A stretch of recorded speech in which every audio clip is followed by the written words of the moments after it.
Oppo அப்படினாலே எல்லாருக்கும் என்ன தெரியும், ஃபோன் பார்க்கறதுக்கு செம கியூட்டா டிசைன்லாம் சூப்பரா இருக்கும் ப்ரோ. அண்ட் அதே மாதிரி கேமரா நல்லா இருக்கும் அப்படின்றது தான் ஃபர்ஸ்ட் மைண்ட்ல வரும். ஓப்போ எப்பயுமே அம்பி மாதிரி சாஃப்டான ஃபோன் லான்ச் பண்ணிட்டு இருந்தாங்க. இப்போ அப்படியே அன்னியனா மாதிரி ஒரு ரக்கட் ஃபோன் நாங்க லான்ச் பண்ணியிருக்கோம் அப்படின்ற மாதிரி இந்த ஒரு ஓப்போ F27 Pro Plus அப்படின்ற இந்த ஒரு ரக்கட் மொபைலை லான்ச் பண்ணியிருக்காங்க. என்ன ப்ரோ ரக்கட் மொபைல்ன்றீங்க, பார்க்கறதுக்கு அம்பி மாதிரி தானே இருக்கு அப்படின்னா, அம்பிக்குள்ள ஒரு ரெமோல அன்னியனை வந்து உள்ள வச்சு கொடுத்துருக்காங்க. ஸோ எந்த அளவுக்கு இருக்கு அப்படின்றத நான் டெஸ்ட் பண்ணி சொல்றேன். யாருக்காக அப்படின்னா, நார்மலா நீங்க போனை கீழே போட்டுருவீங்க, அடிக்கடி உடஞ்சிருது, தண்ணிக்குள்ள எல்லாம் போட்டுறேன் ப்ரோ போன் வீணாயிருது அப்படின்னு கவலைப்படுறீங்க அப்படின்னா, ஃபுல் அண்ட் ஃபுல் டிராப் டெஸ்டா இருக்கட்டும், தண்ணிக்குள்ள போட்டு எல்லா டெஸ்ட்டையும் இந்த வீடியோல நீங்க பார்க்க போறீங்க. நீங்க பார்த்துட்டு இருக்கிறது லவுடலி டெக் சேனல், நான் சுகுமார். அப்படி என்னதான் கொடுத்துருக்காங்க கொடுக்கல வீடியோல டீடைலா பார்க்கலாம். அன்பாக்சிங் அப்படின்னு வரும்போது ஓப்போவோட எப்பயும் அவங்க பாக்ஸ் பண்ணுவாங்கல்ல, அதே மாதிரியே ஒரு ஃபீல்ல தான் இருக்கு. மேல இருக்கக்கூடிய இந்த ஒரு ரேப்பர் ரிமூவ் பண்ணிடலாம். ரைட் சைடில் இதில் இருக்கக்கூடிய ஹைலைட்டான ஸ்பெக்ஸ் எல்லாம் கொடுத்துருக்காங்க. பேக் சைடில் IMEI நம்பர், ரேம் வேரியன்ட் என்ன அண்ட் ப்ரைஸ் என்ன அப்படின்றத கொடுத்துருக்காங்க. சீலை கட் பண்ணிட்டு பாக்ஸை ஓப்பன் பண்ணோம் அப்படின்னா எடுத்த உடனே மொபைல் தான் கொடுத்துருக்காங்க. மேலே இருக்கக்கூடிய இந்த ஒரு கவரை ரிமூவ் பண்ணிடலாம். அண்ட் IMEI ஸ்டிக்கரையும் வந்து ரிமூவ் பண்ணிடலாம். அண்ட் நெக்ஸ்ட் மொபைலுக்கான சிலிக்கான் கேஸ் வந்து கொடுத்துருக்காங்க. கேஸோட குவாலிட்டி ஓகேவா இருக்கிற ஃபீல் தான் வந்து கொடுக்குது. And next sim ejector tool. And next நீங்கள் சப்போஸ் டெம்பர் கிளாஸ்லாம் வந்துட்டு லிக்விட் ஊற்றி வந்து ஒட்டுற மாதிரி இருந்தது அப்படின்னா அந்த ஹோல்ஸ்லாம் அடைக்கிறதுக்கான செப்பரேட்டான ஸ்டிக்கர் வந்து கொடுத்துருக்காங்க. And next user manual and warranty card கொடுத்துருக்காங்க. Next 67 watts fast charging adapter இருக்கு. And next Type A to Type C cable ஒன்று வந்து கொடுத்துருக்காங்க. ஃபர்ஸ்ட் டிசைன் பார்க்கும்போது என்னங்க ப்ரோ ரக்கட் போனுன்றீங்க, டிசைனை பத்தி பேசிட்டு இருக்கீங்கன்னா வாங்க ஸ்பாட்ல போய் லைவா டெஸ்டிங் ஸ்டார்ட் பண்ணலாம். அவுட்டோர்னோட நார்மலா போன தண்ணியில மட்டும் போடுவேன்னு எதிர்பார்க்காதீங்க. எக்கச்சக்கமான டெஸ்ட் வந்து வெயிட்டிங்ல இருக்கு. அண்ட் இதுல இவங்க சொல்லியிருக்கிறது IP66, IP68, IP69 இருக்குன்னு சொல்லியிருக்காங்க. இந்த IP69 பாத்தீங்க அப்படின்னா இந்தியாலேயே ஃபர்ஸ்ட் டைம் இந்த மொபைல்ல தான் கொண்டு வந்திருக்காங்க. ஸோ ஃபர்ஸ்ட் டைம் அப்படின்னு ஒன்று தான் கண்டிப்பா அதை டெஸ்ட் பண்ணி பார்த்துடணுமேன்ற ஒரு எண்ணமே நமக்கு வருது. அந்த வகையில் IP66 என்ன லட்சணத்தில் வேலை பார்க்குது. நார்மலாக லோ ப்ரெஷரில் இந்த மாதிரி தண்ணி அடித்தோம் அப்படின்னா ஃபோனுக்கு எந்த பிரச்சனையும் வரக்கூடாது. அந்த மாதிரி ஃபஸ்ட்டு கொஞ்சம் நேரம் அடித்து பார்த்தேன், ஃபோனுக்கு எந்த பிரச்சனையும் வரல, நல்லா தான் ஒர்க் ஆச்சு. அண்ட் மோஸ்ட்லி நம்ம நிறையா ஃபோனில் பார்த்துருப்போம். IP68 ரேட்டிங் வந்து கொடுத்துருப்பாங்க. 1.5 மீட்டரு 30 நிமிஷத்துக்கு தண்ணிக்குள்ளே இருந்தாலும் எந்த பிரச்சனையும் ஃபோனுக்கு வரக்கூடாது. ஸோ அதையும் டெஸ்ட் பண்ணிடலாம் அப்படின்ட்டு தான் ஸ்விம்மிங் பூலுக்கே நம்ம வந்திருக்கோம்.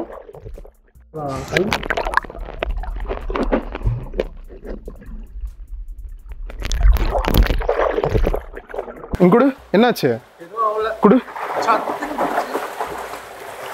ஸோ நிறைய பேருக்கு இருக்கிற டவுட் என்ன அப்படின்னா, இந்த மாதிரி எல்லாம் நிறைய ஹோல்ஸ் இருக்கு ப்ரோ, இதில் வந்து Type C போர்ட் இருக்கு, மைக் இருக்கு, பேக் சைடில் கூட நாய்ஸ் கேன்சலேஷன் மைக் இருக்கு, இதுல எல்லாம் தண்ணி போயிடுச்சுன்னா பிரச்சனை ஆகுமானா? இதுலேயும் நார்மலாக தண்ணி போனால் எந்த பிரச்சனையும் இல்லை.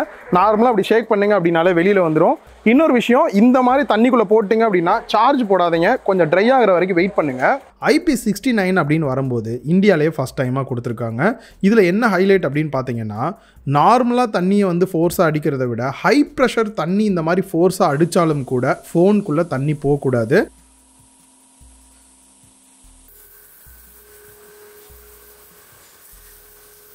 நான் லைவாக டெஸ்ட் பண்ண முடிஞ்சது. ஃபோர்ஸாக தண்ணி அடித்து பார்க்கலான்னு தான் அடித்து பார்த்தேன். ரியலாகவே ஃபோனுக்கு எந்த ஒரு இஷ்யூமே வரல, ரொம்பவே நல்லா தான் இருக்குது. அண்ட் அதே மாதிரி இதில் டஸ்ட் ரெசிஸ்டண்ட்டுமே இருக்குது. தூசியெல்லாம் உள்ளே போகாமல் நல்லாவே ப்ரொடெக்ட் பண்ணும். நீங்கள் தூசியாக இருக்க இடத்துல யூஸ் பண்ணாலும் கூட. வாட்டர் பேஸ் பண்ணி எல்லா டெஸ்ட்டும் பண்ணி முடிச்சாச்சு. இதுக்கப்புறம் ட்ராப் டெஸ்ட் தான். அதுக்கு மேலே இருக்கக்கூடிய இந்த ஒரு தேவையில்லாத ஃபிலிமை ரிமூவ் பண்ணாதான் இன்னும் பெட்டராக எந்த அளவுக்கு ஒர்க் ஆகுதுன்றது தெரியும். வாங்க ட்ராப் பண்ணி எந்த அளவுக்கு இருக்குன்றத பார்க்கலாம். இந்த மாதிரி சிலர் பார்த்தீங்க அப்படின்னா ஒரு மாதிரி படியில எல்லாம் கிடப்பாங்க, ஏன்னு உங்களுக்கே தெரியும். அப்போ அவங்க கீழே விழுகிறது இல்லாமல் ஃபோன் இந்த மாதிரி கீழே விழுகிறதுக்கு வாய்ப்பு இருக்கு. அப்படி விழுந்துச்சுன்னா எதுவும் ஆகுதான்னு பார்க்கறதுக்கு தான் இந்த டெஸ்ட்டு. ஸோ என்னை பொறுத்த வரைக்கும் எங்கே அடி வாங்கியிருக்கு, இந்த கார்னரில் தான் அடி வாங்கியிருக்கு. ஆனால் எந்த ஒரு பிரச்சனையுமே வரல, நல்லா இருக்கு. அடுத்த டெஸ்ட் அப்படின்னு பார்க்கும்போது இப்படி போட்டு பார்க்கலான்னு பார்த்தேன். ட்ராப் டெஸ்ட்டு எல்லாமே வந்து நம்ம கொஞ்சம் எக்ஸ்ட்ரீமாக தான் டெஸ்ட் பண்ணுறோம். ஸோ இது வந்து வீட்டில் நீங்கள் ட்ரை பண்ணி பார்க்காதீங்க, இந்த அளவுக்கு நீங்கள் வந்து எதுவும் பண்ணவும் போகிறதில்ல. ஸோ நெக்ஸ்ட்டு ஒரு ஹைட்டில் இருந்து தூக்கி போட்டால் எப்படி இருக்குன்றத இந்த ஆங்கிலேருந்து தூக்கி போட்டு பார்க்கலாம். நெக்ஸ்ட் இன்னும் கொஞ்சம் கையை கொஞ்சம் ஹைட் ஆக்கிட்டு தூக்கி போட்டு பார்க்கலாம், ஏன்னா எதுவும் ஆகலை, நல்லா அடி விழுகுதானா. ஸ்க்ராட்ச் டெஸ்ட் பண்ணி பார்க்கறதுக்கு முன்னாடி எங்கெல்லாம் டேமேஜ் இருக்குன்றத பார்க்கலாம். எனக்கு தெரிஞ்சு 3 கார்னர்லையும் கீழே விழுந்திருக்கு போட்ட வரைக்கும். அதில் எல்லாத்துலேயுமே பார்த்தீங்கன்னா குத்துனதோட லைட்டாக பெயிண்ட் தான் அந்த இடத்துல வந்து போயிருக்கு. எந்த ஒரு பிரச்சனையும் மொபைலுக்கு ஆகவே இல்லை. டிஸ்பிளே வேலை செய்யுதான்னு பார்ப்போம் முதல்ல. எனக்கு தெரிஞ்சு டச் எல்லாம் நல்லாவே வேலை செய்யுது, எதுவும் இஷ்யூலாம் இல்லை பெருசாக, ஓகே தான். ஸோ நான் வந்துட்டு ஃபுல் அண்ட் ஃபுல் வந்து ஹெவியாகவே டெஸ்ட் பண்ணியிருக்கேன். நீங்கள் இது மாதிரி தேவையில்லாமல் டெஸ்ட் பண்ணி பார்க்காதீங்க. ஃபோன் வாங்குனீங்க அப்படின்னா நார்மலாக கீழே விழுந்துருது அப்படின்ற பட்சத்தில் கண்டிப்பாக இது உங்களுக்கு ஒரு நல்ல ப்ரொடெக்ஷனாக இருக்கும். ஏன் இதில் ட்ராப் டெஸ்ட் பண்ணி பார்க்குறோம் அப்படின்னா இவங்க சொன்னது 360 ஆர்மர்டு பாடி அப்படின்னு சொல்கிறாங்க. ஸோ இதனால் கீழே விழுந்தாலும் நல்லாவே ப்ரொடெக்ட் பண்ணும் மொபைல் அப்படின்ட்டு. அண்ட் அது மட்டும் இல்லாமல் வெயிட் 177 கிராம் தான் இருக்குது. சுத்தமாக வெயிட் இருக்கிற ஃபீலே இல்லை. திக்னஸ்மே பார்த்தீங்க அப்படின்னா 7.89 mm தான் கொடுத்துருக்காங்க. பேக் சைடில் வீகன் லெதர் கொடுத்துருக்காங்க. வீகன் லெதரில் காயினை வச்சு இழுத்து பார்த்தேன், கீ செயின்லாம் வச்சு கூட இழுத்து பார்த்தேன். பெருசாக அது டேமேஜே வந்து ஆகலை. சுரண்டி பார்த்தாலும் கூட நல்லாவே இருந்தது. நான் ஹார்டாக தான் பண்ணியிருந்தேன் ரொம்பவே அதுவும் வந்துட்டு. ஆனால் அந்த பிளாஸ்டிக் சென்டரில் வந்து கொடுத்துருக்காங்க, அந்த ஏரியாவில் மட்டும் லைட்டாக வந்து ஸ்க்ராச்சஸ் ஆகிறத நோட் பண்ண முடிஞ்சது.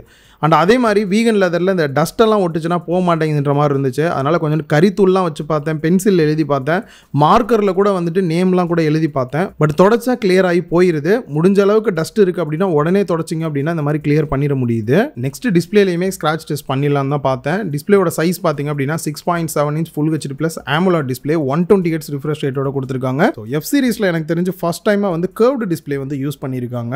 பார்க்கறதுக்கு பெசல்ஸ் எல்லாமே மினிமமாக அந்த ப்ரீமியம் ஃபீலை என்ஹான்ஸ் பண்ணி கொடுக்கறதுக்கு ரொம்பவே நல்லா இருக்கு. அதே மாதிரி கையில் ஹோல்டு பண்ணி யூஸ் பண்ணாலுமே இந்த ஆக்சிடென்டல் டச்சஸ் மாதிரிலாம் எதுவுமே வந்து ஆகலை. இன் டிஸ்பிளே ஃபிங்கர் பிரிண்ட் ஸ்கேனருமே வந்துடுது. 120 Hz வந்து 60 Hz 90 Hz 120 Hz சேஞ்ச் ஆகிற மாதிரி இருக்குது. HDR 10+ சப்போர்ட்டோடையும் வருது. முக்கியமாக பார்த்தீங்கன்னா ஸ்க்ரீன் ப்ரொடெக்ஷனை பொறுத்த வரைக்கும் கொரில்லா கிளாஸ் விக்டஸ் 2 சப்போர்ட்டோட வந்து கொடுத்துருக்காங்க. இதனால் நம்ம என்ன தான் ஸ்க்ராட்ச் பண்ணாலும் அவ்வளோ குயிக்காக வந்து ஸ்க்ராட்ச் வந்து ஆகாதுன்ற மாதிரி சொல்லுவாங்க. சரி லைவாகவே டெஸ்ட் பண்ணிடலாம் அப்படின்னு சொல்லிட்டு ஃபஸ்ட்டு நார்மலாக காயின் வச்சு பண்ண எதுவுமே ஆகலை. கீ செயினை வச்சு கூட ஸ்க்ராட்ச் பண்ணி பார்த்தேன், துளி கூட ஆன மாதிரியே தெரில. சரி ஏதாவது இன்னும் கொஞ்சம் டிஃப்ரெண்ட்டாக ட்ரை பண்ணலாம் அப்படின்னு சொல்லிட்டு இந்த ஒரு டூலை வச்சு நானும் ஸ்க்ராட்ச் பண்ணி பார்த்தேன். சுத்தமாக வந்து இருக்கிற ஃபீலே இல்லை ஸ்க்ராட்சே வந்துட்டு. அண்ட் ஃபைனலாக வந்துட்டு சரி கத்தியை வச்சு ட்ரை பண்ணிடலான்னு சொல்லி கத்தியை வச்சு ஸ்க்ராட்ச் பண்ணும்போது தான் லைட்டாக வந்து மேக்ரோ லெவலில் வந்து ஸ்க்ராச்சஸ் வந்து இருந்ததை வந்து ஃபீல் பண்ண முடிஞ்சது. ஸ்க்ராச்சஸ் ஆகாமல் நல்லாவே ப்ரொடெக்ட் பண்ணுது. நார்மலாக டெம்பர் கிளாஸ் இல்லாமல் கூட நம்ம யூஸ் பண்ணலாம் போல். ஸ்பீக்கர் செட்டப்பை பொறுத்த வரைக்கும் சிங்கிள் ஸ்பீக்கர் செட்டப் தான் கொடுத்துருக்காங்க, டியூவல் கொடுத்துருக்கலாம். அண்ட் அதே மாதிரி சவுண்டு வந்து நல்லா லவுடராக இருக்குது. ஆனால் அந்த அளவுக்கு குவாலிட்டி பெஸ்ட்டாக இல்லை அப்படின்ற ஒரு ஃபீல் தான் கிடைக்குது. அண்ட் ஓஎஸை பொறுத்த வரைக்கும் இவங்களோட கலர் OS 14 Android 14 பேஸ் பண்ணி ரன் ஆகிற மாதிரி வந்து கொடுத்துருக்காங்க. லாஸ்ட்டாக வந்திருக்கக்கூடிய அப்டேட்டை பொறுத்த வரைக்கும் மே மாதம் வரைக்கும் கொடுத்துருக்காங்க. ஃபியூச்சர் அப்டேட்டை பொறுத்த வரைக்கும் 2 வருஷத்துக்கான ஆண்ட்ராய்டு அப்டேட்டும் 3 வருஷத்துக்கான செக்யூரிட்டி பேட்ச் அப்டேட்டும் கொடுக்கறதா சொல்லியிருக்காங்க. பேட்டரி கெப்பாசிட்டியை பொறுத்த வரைக்கும் 5000 mAh பேட்டரி கெப்பாசிட்டியும் 67 வாட்ஸ் ஃபாஸ்ட் சார்ஜிங் சப்போர்ட்டோட கொடுத்துருக்காங்க. இதை யூஸ் பண்ணி 0 to 100% சார்ஜ் பண்ணுறதுக்கு 44 நிமிஷம் டைம் எடுத்துக்கும் பிராண்ட் சைடு சொல்லியிருக்காங்க. நான் லைவாக எவ்வளோ நேரத்தில் ஏறுது அப்படின்றத டெஸ்ட் பண்ணல. ரீசன் அதை விட மற்ற டெஸ்ட்லாம் நமக்கு நிறையா இருந்தது. டெஸ்டிங் பார்த்துருப்பீங்க, எப்படி இருந்தது அப்படின்ற உங்களோட கருத்தை கீழே கமெண்ட் பாக்ஸில் மறக்காம கமெண்ட் பண்ணுங்க. அண்ட் அதை தாண்டி இதில் 2 விஷயம் எனக்கு கொஞ்சம் உறுத்தலாக இருந்தது பார்த்தீங்கன்னா, ஒன்று ப்ராசஸர். MediaTekோட Dimensity 7050 ப்ராசஸர் யூஸ் பண்ணியிருக்காங்க. டெய்லி யூஸ்க்கு நான் யூஸ் பண்ண வரைக்கும் லேக்லாம் இல்லை, நல்லாவே ஸ்மூத்தாக இருக்கிற ஃபீல் கொடுத்தது. அண்ட் அதே மாதிரி கேம் ப்ளே பண்ணுறீங்க அப்படின்னா லோ கிராஃபிக்ஸ் இல்லாட்டி மீடியம் கிராஃபிக்ஸில் வச்சு தான் ப்ளே பண்ணுற மாதிரி இருக்கு. இந்த ப்ரைஸ் ரேஞ்சுக்கு இதை விட இன்னும் கொஞ்சம் பெட்டரான ப்ராசஸரே கொடுத்துருக்கலாம். அதே மாதிரி தான் கேமராவும் ஃப்ரண்ட்ல செல்ஃபி கேமரா 8 மெகா பிக்சல் தான் கொடுத்துருக்காங்க. ஓகேவான ஒரு கிளாரிட்டியில் தான் ஃபோட்டோ அவுட்புட் கிடைக்குது. பேக் சைடில் மெயின் கேமரா அப்படின்னு பார்க்கும்போது 64 மெகா பிக்சலும் அப்பேச்சர் வேல்யூ 1.7 கொடுத்துருக்காங்க. 2 மெகா பிக்சல் டெப்த் சென்சாரும் கொடுத்துருக்காங்க. ஒரு சில போட்டோ சாம்பிள்ஸ் பார்க்கலாம். ஓவரால் இந்த பேக் சைட் கேமரா பெஸ்ட்டாகவே இருக்கிற அவுட்புட் கொடுக்குது. அல்ட்ரா வைட் ஆங்கிள் கேமராவுமே இந்த இடத்துல மிஸ் ஆகிறது வந்து ஒரு குறையா இருக்கிற ஃபீல் தான் கொடுக்குது. ஓவராலாக எல்லா டெஸ்ட்டும் பண்ணியாச்சு, ஸ்பெக்கும் உங்களுக்கு தெரியும். யாருக்கு இந்த ஃபோன் சூட்டபிளாக இருக்கும்? நீங்கள் அடிக்கடி ஃபோனை கீழே போட்டுட்டே இருக்கீங்க, டிஸ்பிளே மாற்ற வேண்டியதாக இருக்குது, இல்லை கேமரா வேலை செய்ய மாட்டேங்குது, அண்ட் அதே மாதிரி தண்ணிக்குள்ளே போட்டுறீங்க, ஃபோனே டோட்டலாக போயிடுது. இந்த மாதிரி கவலைப்பட்டுட்டு அடிக்கடி ஃபோன் சேஞ்ச் பண்ணுறவங்களா இருந்தீங்கன்னா எனக்கு தெரிஞ்சு இதுவும் உங்களுக்கு ஒரு பெஸ்ட் ஆப்ஷனாக இருக்கும் அப்படின்னு நான் நினைக்கிறேன். ப்ரைஸ் அப்படின்னு பார்க்கும்போது 8GB RAM 128GB internal ஸ்டோரேஜோட 28000 price பண்ணியிருக்காங்க. அதுவே 8GB RAM 256GB internal ஸ்டோரேஜோட 30000 price பண்ணியிருக்காங்க. இன்னும் நிறைய ஆஃபர்ஸ்லாம் இருக்குது, கீழே டிஸ்கிரிப்ஷனில் ஆட் பண்ணியிருக்கேன், செக் பண்ணி பார்த்துக்கோங்க. இன்னொரு வீடியோவில் மீட் பண்ணலாம். பாய்.